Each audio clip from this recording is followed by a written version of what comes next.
Good evening everybody. Le docteur Orlando Redatto depuis la cour du palais communal de Conseil. Pas de commentaire sur le fait que j'apparaisse dans cette vidéo-ci. Dans la vidéo d'aujourd'hui, nous allons parler de gossip. Nous allons faire un peu de gossip. Certainement pas pour vous distraire, vous imaginez bien, certainement pas pour vous distraire. Bien au contraire, il s'agira de s'édifier, il s'agira d'utiliser le vécu, l'expérience, le vécu d'une personne ou d'un individu, de l'un de ces individus-là qui nous sont imposés, qui sont imposés à nos esprits à force de propagande médiatique.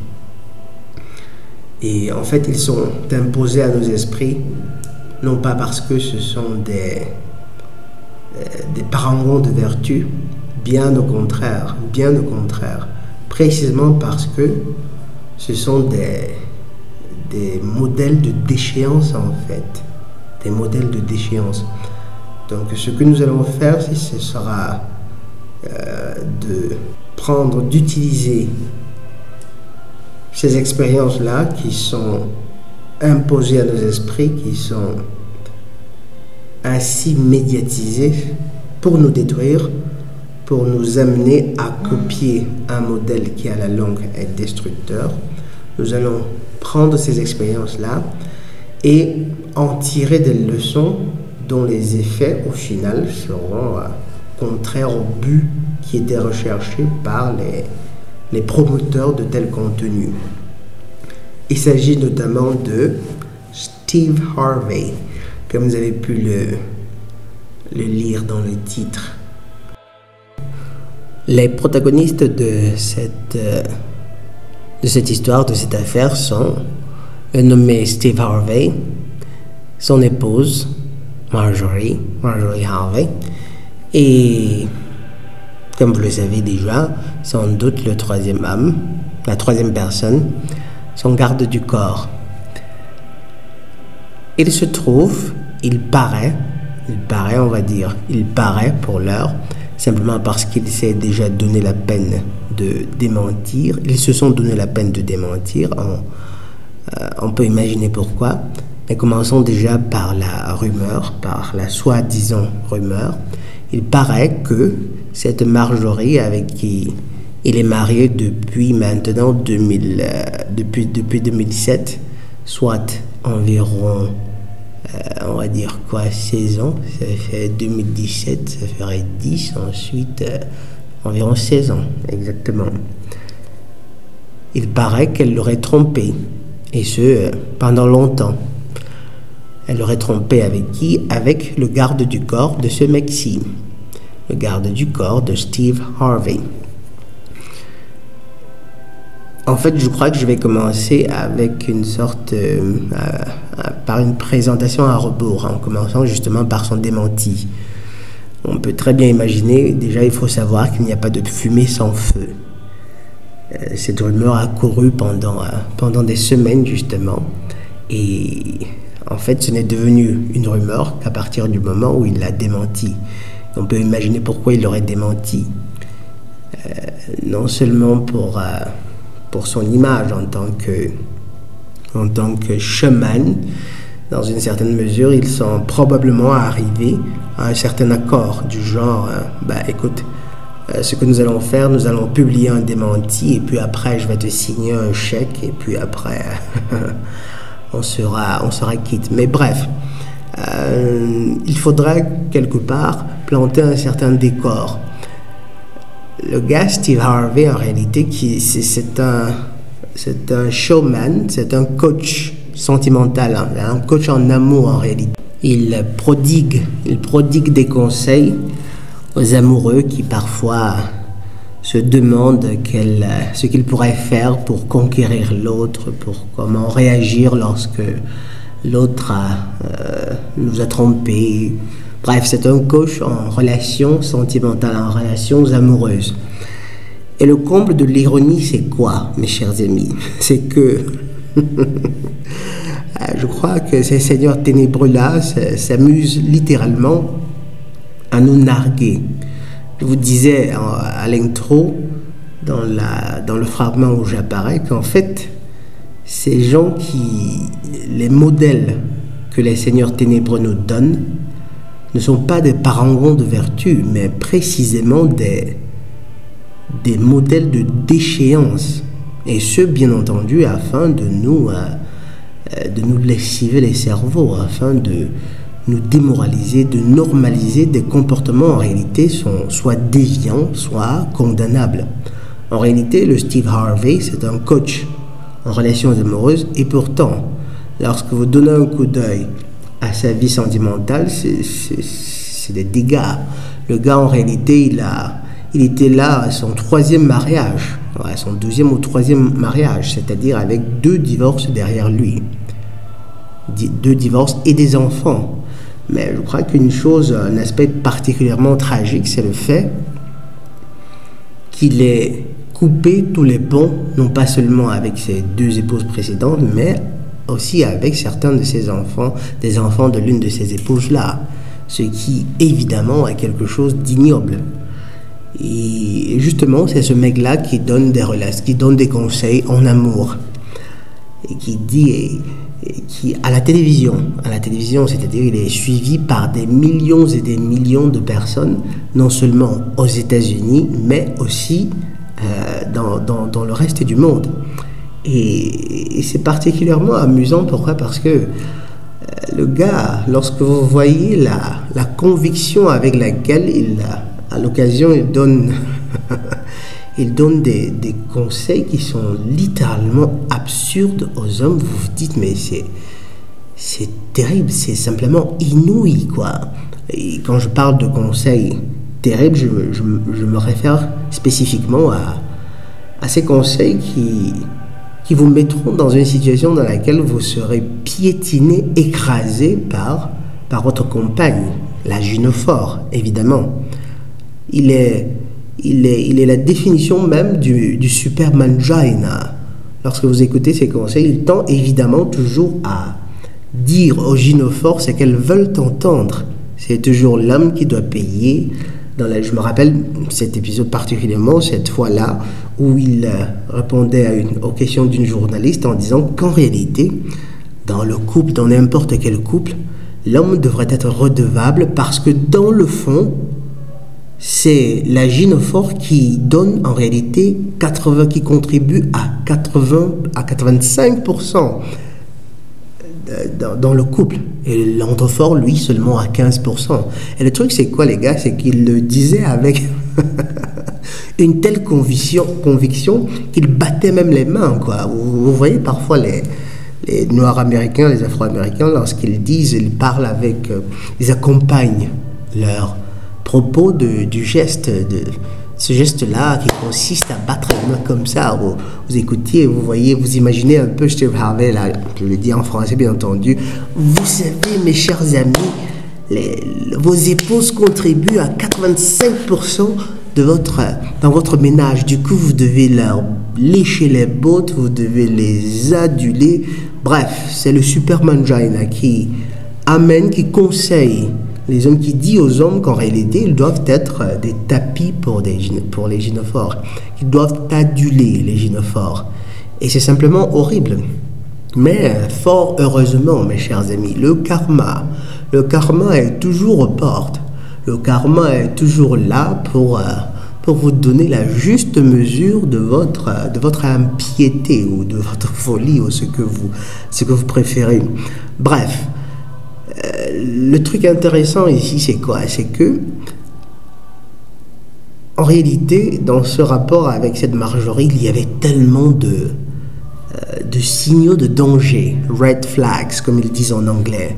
Il y avait tellement de signaux de danger que seul un abruti, seul un fou, seul un insensé aurait choisi délibérément comme ça de fermer les yeux. Et c'est bien entendu à ce genre de comportement qu'il pousse les hommes, que Steve Harvey et sa clique poussent les androphores. Et quels sont les signaux de danger auxquels je me réfère? En fait, premièrement, les gars, ils se rencontrent, je crois, avant leur mariage. Ils s'étaient rencontrés déjà une première fois, probablement en 2007. Non, c'était plutôt, oui, justement. Tout à l'heure, je dis qu'ils se mariaient en 2007, mais ce n'était pas exactement ça. Ils se rencontrent en 2007. Et la première fois, pendant l'un de ces shows, et le gars déjà, et là je suis en train de reprendre ses propos, vous aurez l'occasion de les suivre en faisant quelques recherches sur YouTube. Et d'après son témoignage, Steve Harvey, il dit: la première fois que j'ai posé le regard sur elle, j'ai su que j'aurais épousé cette femme-là. Commençons déjà par là, le fameux coup de foudre. Mais quelle connerie, mes chers amis. Chers résidents de la commune de Conseillonne, c'est ce concept de coup de foudre. Ce sont des bêtises en fait. Ce sont des c'est littéralement des conneries en boîte. Les coups de foudre, ça n'existe simplement pas. Absolument pas. C'est tout simplement, on va dire quoi, une réaction déclenchée par une certaine... on va dire quoi, par le désir, par l'attraction, tout simplement. Il n'existe pas un amour qui naît simplement comme ça tout d'un coup parce que vous avez rencontré cette personne, vous avez su comme ça en regardant son cheveu toucher, frôler, comment dire, légèrement, doucement, tendrement son pavillon auriculaire. Non, absolument pas. Ça n'existe pas, les coups de foudre. Il n'y a pas d'amour qui naisse comme ça. L'amour, c'est quelque chose de très profond. C'est une chose que l'on choisit de semer et que l'on entretient, qu'on fait grandir, si possible, toute une vie sur l'éternité. On tombe pas, on n'est pas amoureux comme ça, du jour au lendemain d'une personne. À ce moment-là, c'est simplement le désir et rien d'autre. Le désir, c'est de la concupiscence en réalité. C'est de la concupiscence. En fait, cette connerie de coup de foudre est l'une de ces choses-là qui a amené beaucoup d'endroits forts à se trouver en train de demander la main, d'épouser des monstres qu'ils croyaient être leur âme sœur. Parce que beaucoup, aujourd'hui, on nous a entraînés, on nous a appris à confondre justement ces deux choses-là, même si en fait, par le passé, c'était assez clair, ou bien dans l'esprit d'un individu qui réfléchit un temps soit peu, qui observe son environnement, ou bien qui observe le monde dans lequel il vit, la nature humaine, qui observe la marche de l'humanité vers sa destinée cosmique, comprend bien qu'on ne peut pas. Et lorsqu'il parle de coup de foudre ou amour au premier regard, c'est simplement impossible. Là, je parle d'amour avec un grand A. C'est essentiellement de la concupiscence. Ce qui, par contre, mes chers amis, ne signifie pas que l'âme sœur, que votre âme sœur n'existe pas. Et là, je vais faire un petit excursus, une parenthèse, pour reprendre les fondements de la métaphysique de l'union sexuelle. Les âmes sœurs, ça existe en réalité. Il faudrait lire justement les fondements pour le comprendre, mais rien ne vous garantit que votre âme sœur se trouve dans le corps de cette gynophore que vous désirez si ardemment. Rien ne vous garantit même que le corps que vous épousez, la gynophore que vous finissez par épouser, ou bien la gynophore avec laquelle vous êtes marié, évidemment c'est vice-versa, la gynophore ou l'endophore, est justement le corps, l'enveloppe charnelle dans laquelle se trouve votre âme sœur. Évidemment, il y en a des chanceux qui finissent par rencontrer cette personne-là, ce corps, cette enveloppe charnelle dans laquelle est encastrée son âme sœur, mais rien ne vous le garantit. Ce n'est que dans très peu de cas que ça arrive. Bref, revenons sur le cas Steve Harvey. Donc, ils se rencontrent une première fois et oui, le con, il prétend avoir su qu'il aurait épousé cette femme-là. Ils se mettent ensemble pour une brève période de temps, sauf qu'après, il n'était pas encore aussi fameux que maintenant. Ce qui fut la raison pour laquelle Elle a dû renoncer, elle n'était pas partante parce qu'il n'était pas assez, on va dire, il n'était pas assez fameux, il n'avait pas encore percé.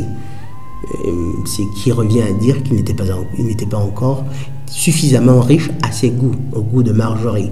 Parce qu'il faut aussi savoir qu'avant de rencontrer une première fois ce Steve Harvey, elle était carrément mariée à un trafiquant de drogue. Lequel trafiquant de drogue ayant été incarcéré, arrêté, qu'est-ce qu'elle a fait? Et évidemment, vous imaginez bien, elle a lâché à son plus bas. Elle a choisi de le lâcher. Donc là, c'était un premier signal d'alarme. Vous voyez une gynophore qui abandonne son ex quand il est au plus bas, quand il est dans la souffrance, dans la solitude. Que croyez-vous qu'elle fera de vous? Exactement la même chose. Bref, un deuxième signal de danger. Marjorie est déjà maman d'un ou de 2 enfants, au moins d'un enfant. Et pourquoi c'est un signal de danger? C'est un signal de danger parce que, mes chers amis, comme on l'a dit si souvent, il n'est pas question d'éprouver de la compassion à l'égard des mères célibataires. Pas du tout. Dans la grande majorité des cas, elles se retrouvent dans cette situation du fait de bévues commises par elles.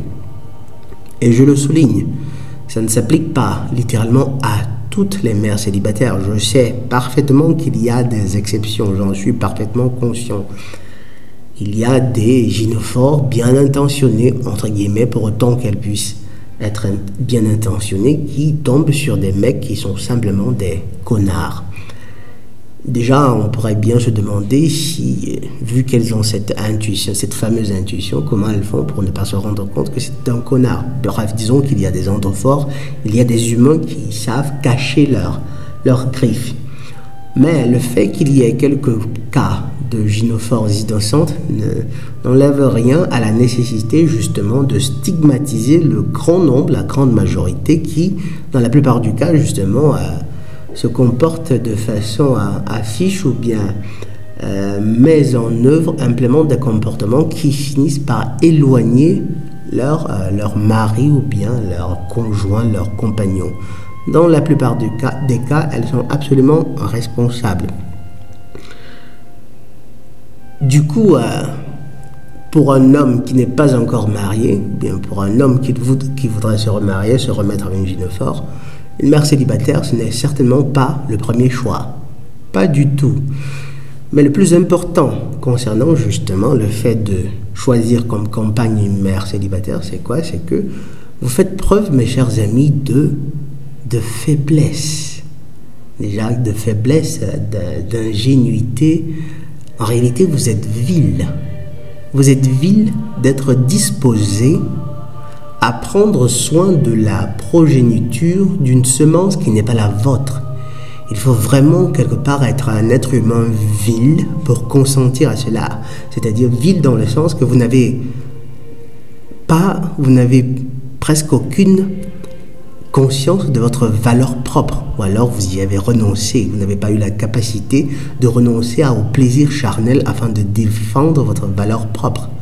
C'est un humain vil, littéralement vil, qui donne la priorité à une semence, à une progéniture qui n'est pas la sienne, ou bien qui choisit comme ça de se sacrifier, attention, de se sacrifier, puisque consentir à se marier, justement à épouser une femme, c'est se sacrifier. C'est un humain vil qui consent à se sacrifier ainsi pour une progéniture, pour une semence qui n'est pas la sienne. Et dites-vous bien que les gynophores, consciemment ou inconsciemment, perçoivent cela. Et elles vous traiteront toujours comme tel, comme un homme faible, comme un homme vil. Et à juste titre. Mais en réalité, un tel individu n'est pas que vil, il est aussi un peu stupide. Pourquoi? Parce que cette gynophore-là s'attendra à ce que vous preniez le plus grand soin de ses enfants, de son ou de ses enfants. Elle vous imposera même de les traiter comme s'ils étaient les vôtres. C'est-à-dire, elle voudra que vous accordiez à ces enfants-là tous les avantages et tous les bénéfices qu'un enfant doit recevoir de son père. Cependant, elle vous interdira presque catégoriquement de corriger ou bien d'instruire cet enfant comme si c'était le vôtre. À l'occasion, lorsqu'un enfant, par exemple, a besoin d'une bonne fessée, elle s'offusquera de vous voir, par exemple, la lui administrer une telle fessée à cet enfant-là. Et tenez-vous tranquille, elle vous dira bien, t'es pas son père, elle vous le dira comme ça en face. Et l'enfant, bien sûr, lorsqu'il aura atteint l'âge critique, des fois même avant, ne manquera pas de vous rappeler qu'en réalité, vous n'êtes pas son père.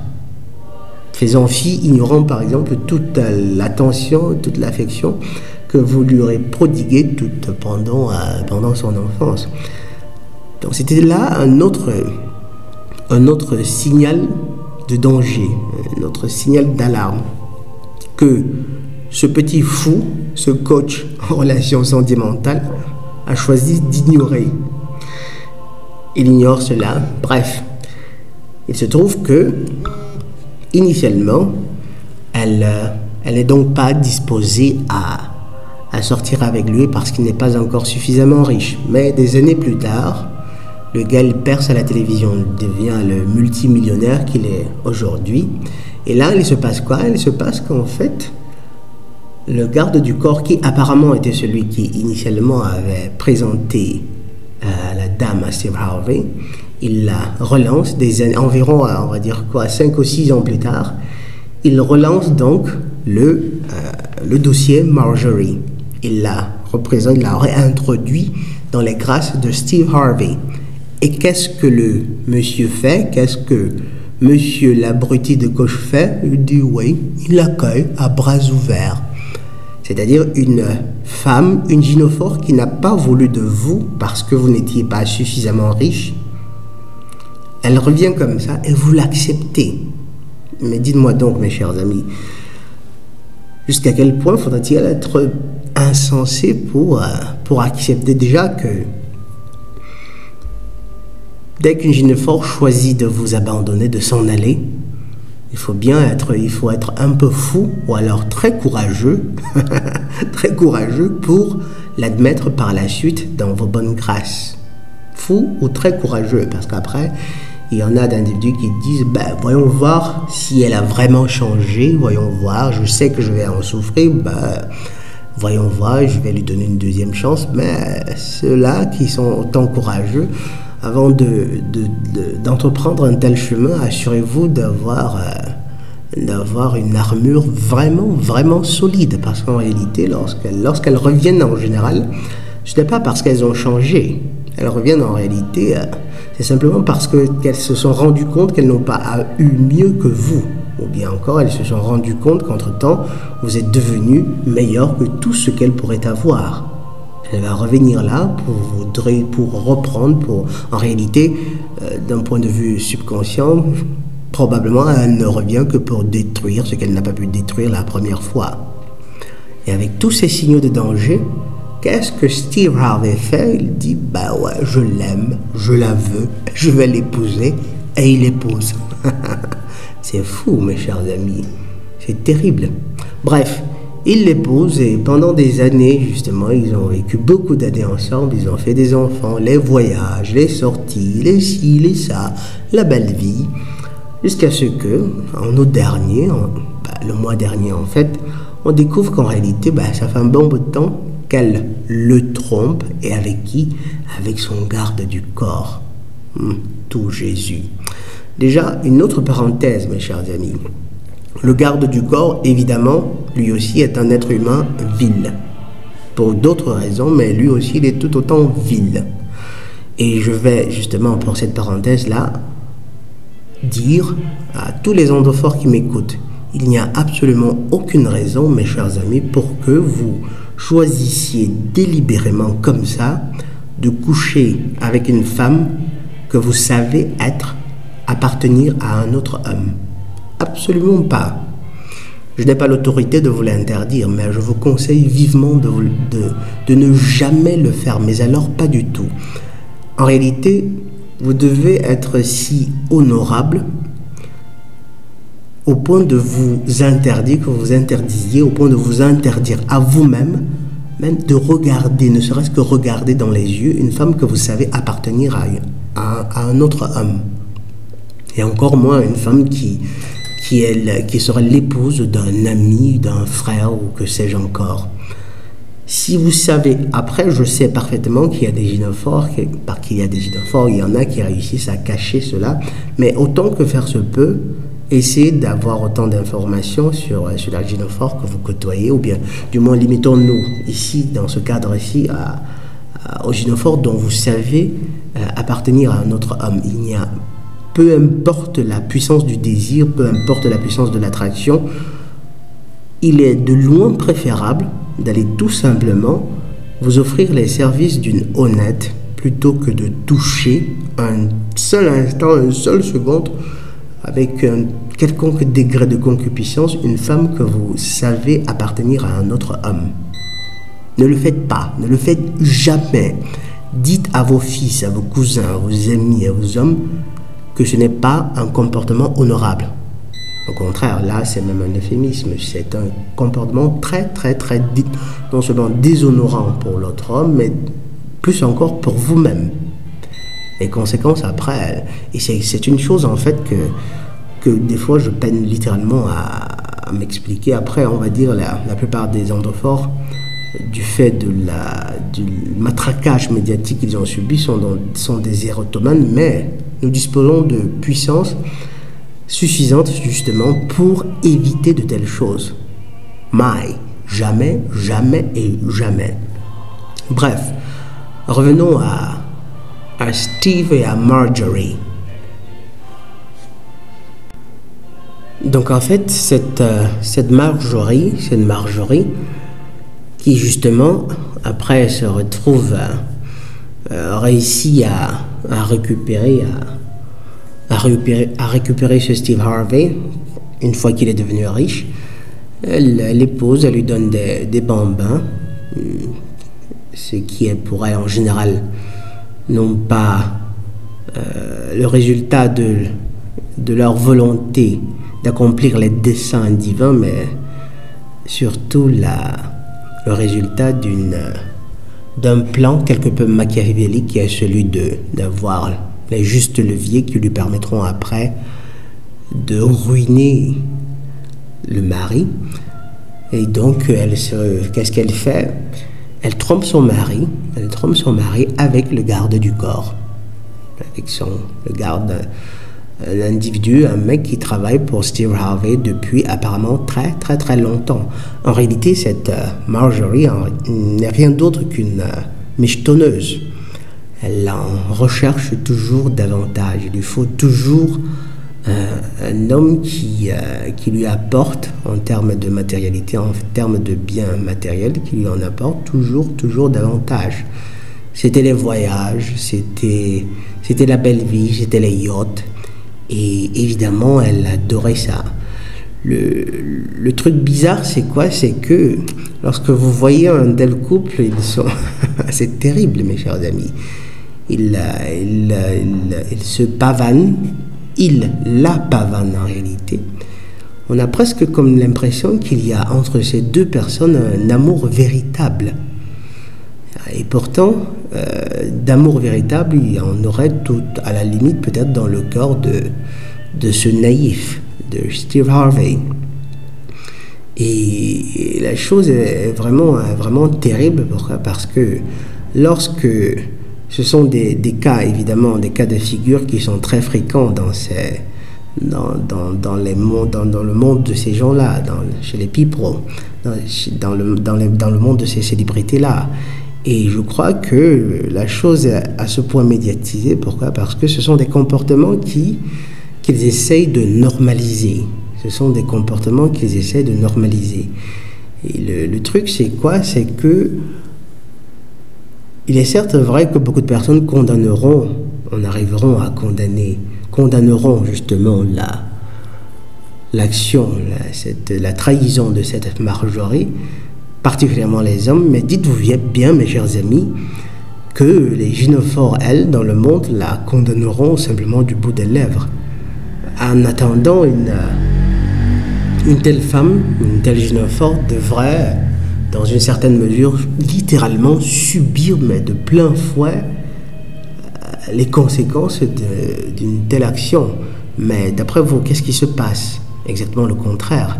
Elle gagne en célébrité et par la même occasion, sa fille qui apparemment faisait ses premiers pas dans ces milieux-là, au contraire, elle s'en trouve justement, on trouve sa carrière boostée, carrément partant d'une action, d'un geste, d'une action qui normalement devrait être répréhensible, devrait être condamnée, d'une action ignoble, qui est en réalité déshonorante. Mais non, c'est le type de personne, c'est le type de gynophore que les seigneurs ténébreux essayent pas qu'ils essayent, c'est déjà fait, qu'ils ont hissé sur un piédestal. Vous aurez après cela justement des centaines et des millions de gynophores qui essaieront justement, elles aussi, de faire précisément la même chose lorsque l'occasion se présentera. Et évidemment, ici, elle est le principal coupable. Mais on ne pourrait pas... Steve Harvey, de son côté, n'en est pas moins. Lui aussi, il est dans une forte mesure coupable. Coupable non seulement pour les conseils littéralement cons qu'il a passé le temps à prodiguer, des conseils qui ne tournaient qu'autour du thème de l'adulation de la gynophore, mais aussi du fait qu'il n'ait pas eu assez de jugeote pour voir ces signaux d'alarme qui lui sautaient aux yeux. Il n'a pas assez eu de jugeote, il s'est démontré, il s'est avéré comme un individu faible non seulement pour n'avoir pas eu la force justement de la rejeter après lorsqu'elle est revenue, mais aussi pour l'avoir défendue, pour avoir accepté justement d'honorer du mariage une michetonneuse michetonneuse en fait, c'est peut-être la caresser dans le sens du poil. En fait, c'est une paufiasse. C'est une paufiasse et rien d'autre. Et vous savez, mes chers amis,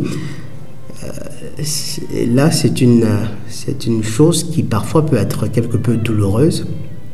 Une telle gynophore qui est en réalité une mécréante, qui est un individu ignoble et mauvais, se trouve dans la situation où elle gagnerait davantage d'argent, elle gagnerait encore en célébrité et pourrait même, et elle-même dans certains milieux,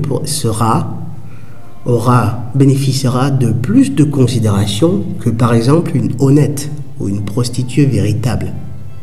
Comme s'il y avait une différence entre les deux. Là, c'est carrément une prostituée de la pire espèce en réalité, mais qui par contre est célébrée par des masses complètement abruties, complètement connes, célébrée par un fou tel que ce Steve Harvey. De toute façon, à l'heure actuelle, il doit être en train de récolter son karma, parce qu'apparemment, non seulement elle a trompé, mais en divorçant, il y avait des rumeurs de la possibilité, de l'éventualité de ceci qu'elle exige de lui la moitié de sa fortune, soit environ 200 millions de dollars. Vous imaginez, mes chers amis, en fait, ça semble être peu de choses, ça semble être anodin, mais en fait, c'est un système littéralement diabolique. Pour peu que vous soyez marié avec une personne que vous aimiez même, cette personne vous trompe et après, simplement parce simplement parce que vous avez eu des enfants, simplement parce que vous aviez signé je ne sais quel contrat devant un maire, elle exigera de recevoir la moitié de votre fortune. C'est diabolique. C'est littéralement diabolique. Alors qu'en réalité, bien entendu, un être humain peut parfaitement vivre avec de loin moins que ça. Mais on le sait, c'est la cupidité qui les motive. Et c'est ce genre de personne qui est célébrée. Une Astarté. Une Astarté dans sa gloire. Mais non. Elles finiront par payer le juste prix de leur impiété. Ne vous en faites pas. Les temps de l'Apocalypse sont arrivés. Bref, il y aurait beaucoup à dire à ce sujet. On le fera au fur et à mesure. Vous en ferez autant aussi dans vos commentaires. Je vous remercie d'avoir pris le temps d'écouter ce podcast. Et comme d'habitude, rappelez-vous toujours, soit nous souffrons pour nous perfectionner, soit nous souffrons de nos imperfections. Le docteur Randoredotto depuis la cour du palais communal de Consayone. Sawabona et la paix de Yah.